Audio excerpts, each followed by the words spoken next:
Jérôme a vendu la moitié de son portefeuille en 2009. Pas parce qu'il paniquait, parce qu'il avait perdu son job et qu'il avait besoin de cash. Immédiatement. Cette vente forcée lui a coûté 200 000 euros. Pas en frais, en gains qu'il n'a jamais récupérés. Pourquoi? Parce qu'il n'avait pas de structure, pas de matelas, pas de plan B. Et vous savez quoi? En 25 ans d'investissement, j'ai vu des dizaines de Jérôme, des gens intelligents, prudents même, qui se retrouvent à vendre au pire moment. Non pas parce qu'ils sont incompétents, mais parce que personne ne leur a montré comment éviter ça. Donc voici la question que je vais traiter aujourd'hui. Comment éviter de vendre au pire moment? Je vais vous montrer les 3 erreurs que je retrouve dans la quasi-totalité des portefeuilles que j'analyse et surtout, je vais vous donner un filtre en 5 points pour vérifier si votre structure tient la route. Mais attention, je ne vais pas vous dire quoi acheter, ce serait trop facile et surtout inutile. Ce que je vais vous donner, c'est un cadre de décision. La structure qui empêche de vendre au pire moment parce que c'est ça le vrai enjeu. Pas de trouver le bon ETF, de ne pas tout gâcher quand les marchés dévissent. Je m'appelle Alain Ponstas. Ce que je partage dans cette vidéo, c'est des techniques d'investissement que j'utilise moi-même. Le filtre scrap que je vais vous donner dans quelques secondes m'a évité bien des ennuis en bourse. Je ne fais pas de prédictions, pas de promesses. Ce que je vous partage, c'est simplement un processus simple et vérifiable. Première erreur, et c'est peut-être la plus sournoise, penser que 50 euros ou 100 euros par mois, c'est trop peu pour commencer. Je l'entends tout le temps. Alain, avec mes moyens, ça ne sert à rien. Vraiment? Faisons le calcul ensemble. 50 euros par mois placé à 9% pendant 30 ans. Vous versez 18 000 euros au total et vous finissez avec 91 500 euros. Pas mal, non? Mais voici le vrai levier. Imaginez que vous commencez à 50 euros. Puis après 10 ans de carrière, une promotion, un changement de job, vous passez à 200 euros. Résultat, vous atteignez 280 000 euros. Ces chiffres sont reproductibles. Vous pouvez les vérifier sur n'importe quel simulateur. Et pourtant, il y a un piège que je vois partout où tout le monde tombe. Les gens qui commencent petits s'arrêtent petits. Ils se disent de toute façon, c'est pas très significatif. Et ils abandonnent après 2 ans, parfois 3 ans. La règle que j'applique à moi-même depuis que j'ai commencé en 95, votre mise augmente dès que votre revenu augmente.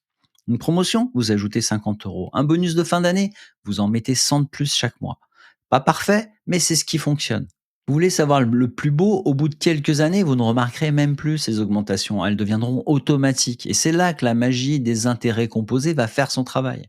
Deuxième erreur, et celle-ci va peut-être vous surprendre, Jérôme, l'exemple de départ, n'avait pas assez de cash disponible. Et ça, c'est un vrai problème. Mais c'est là aussi que ça devient intéressant. L'inverse est tout aussi destructeur. Laissez-moi vous expliquer. J'ai rencontré un investisseur l'an dernier. On va l'appeler Marc. Marc gardait 50 000 euros sur son compte d'épargne pour les urgences. 50 000 euros. Immobile depuis 7 ans. Ces 50 000 euros, il rapporte zéro après l'inflation. Pendant ce temps, le reste de son portefeuille grimpe lui à 8% par an. Sur 20 ans, ce cash immobile lui coûte plus de 150 000 euros en gains perdus.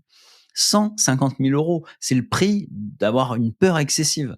Donc, où est l'équilibre ici? Parce qu'il existe. Il n'est pas si compliqué. Voilà mon propre setup, celui que j'utilise depuis des années. Premier niveau, avoir un mois de dépenses en cash ou sur un compte courant ou équivalent. L'idée, c'est que cet argent soit accessible immédiatement, pour une vraie urgence. La voiture qui vous lâche, une fuite d'eau. Pour vous, c'est peut-être 3 000 ou 5 000 euros. Vous connaissez vos chiffres. Deuxième niveau, 3 à 6 mois de dépenses dans des obligations à court terme. La traduction en bon français, des fonds qui rapportent un peu plus que l'inflation. Et surtout, qui ne bougent presque pas quand les marchés s'effondrent. Tout le reste, investi à long terme, dans des actions, des ETF, des investissements qui rapportent vraiment. Alors, pourquoi cette structure fonctionne? Les données sont claires. Les grands crashs boursiers durent en moyenne de 12 à 18 mois. Avec 6 mois de réserve stable, vous avez le temps. Vous respirez. Vous n'êtes pas obligé de vendre vos actions au pire moment pour payer le loyer. Jérôme aurait préservé la valeur de son portefeuille intacte s'il avait eu 3 mois de frais de vie disponibles en obligations à court terme. C'est mathématique, c'est pas une opinion. Troisième erreur, et je vais être direct, c'est celle qui fait le plus de dégâts. Croire que les gagnants d'aujourd'hui resteront les gagnants de demain. Regardez 1990, les 5 plus grosses valeurs américaines, Exxon, IBM, Walmart, Bristol Myers, Merck, des titans, des valeurs sûres. 35 ans plus tard, devinez combien ont battu le marché? Une seule, Walmart, une sur 5. Et c'est pas un accident. Les données montrent la même chose décennie après décennie. Sur les 500 valeurs du S&P 500, seulement 22% battent l'indice sur 20 ans. moins d'une sur 4. Et ce ne sont jamais les mêmes d'une période à l'autre. Alors, vous voyez le piège, je le vois constamment chez les investisseurs qui n'ont pas de structure définie. Ils lisent dans la presse que Nvidia explose, ils se disent je vais trouver la prochaine Nvidia et ils choisissent 5 actions pour battre le marché. Leur chance de succès ici, une sur 5, moins qu'un pile ou face. Et ils appellent ça investir. Mais attendez, parce que ça devient encore plus intéressant, les études d'Albar et Morningstar, des références dans le domaine, montrent un écart de 3 à 4 sur 20 ans entre les investisseurs qui tradent et ceux qui restent investis. Sur un portefeuille de 100 000 euros, ça représente plus de 150 000 euros d'écart lorsque vous partez à la retraite. 150 000 euros de différence, juste parce qu'on a voulu optimiser. Ce qui fonctionne est d'une simplicité presque déconcertante. Un fonds indiciel mondial. Vous avez automatiquement tous les gagnants de l'indice dans votre portefeuille.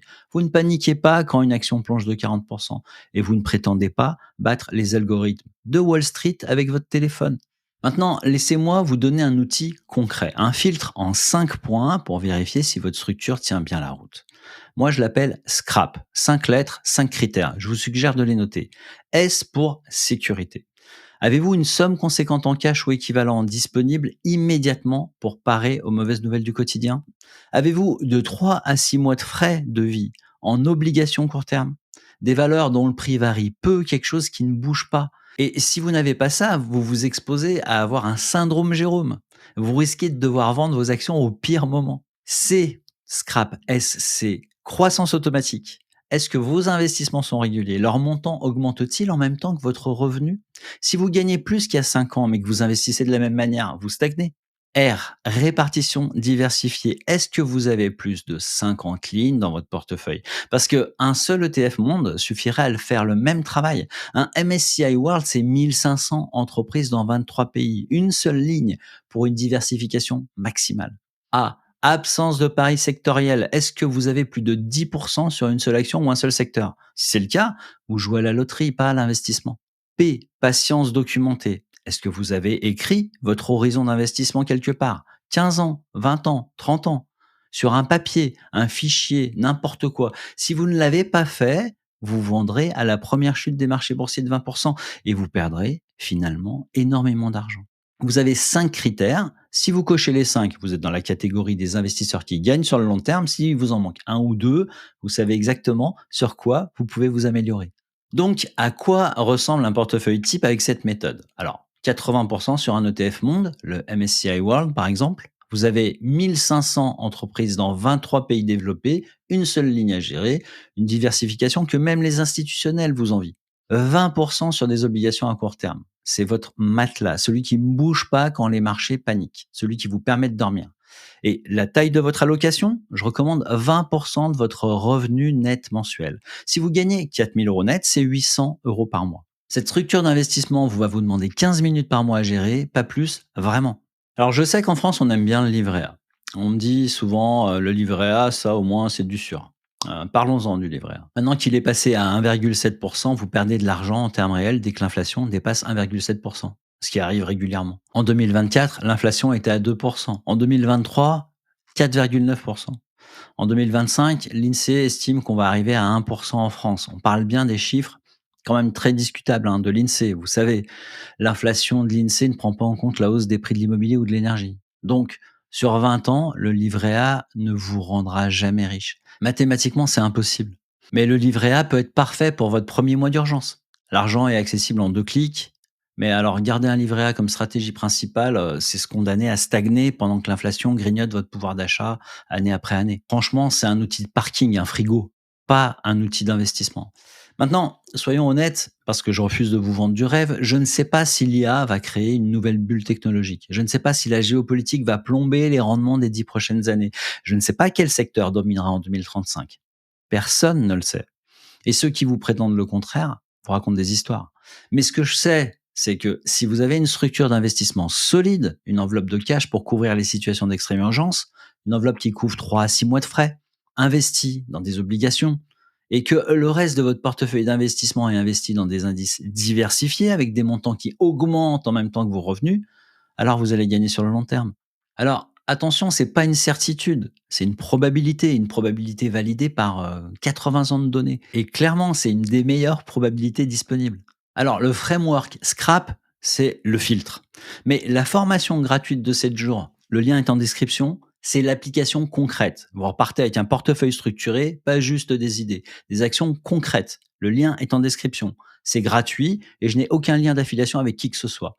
Et si vous voulez apprendre comment se préparer au prochain crash boursier, c'est dans la vidéo qui s'affiche.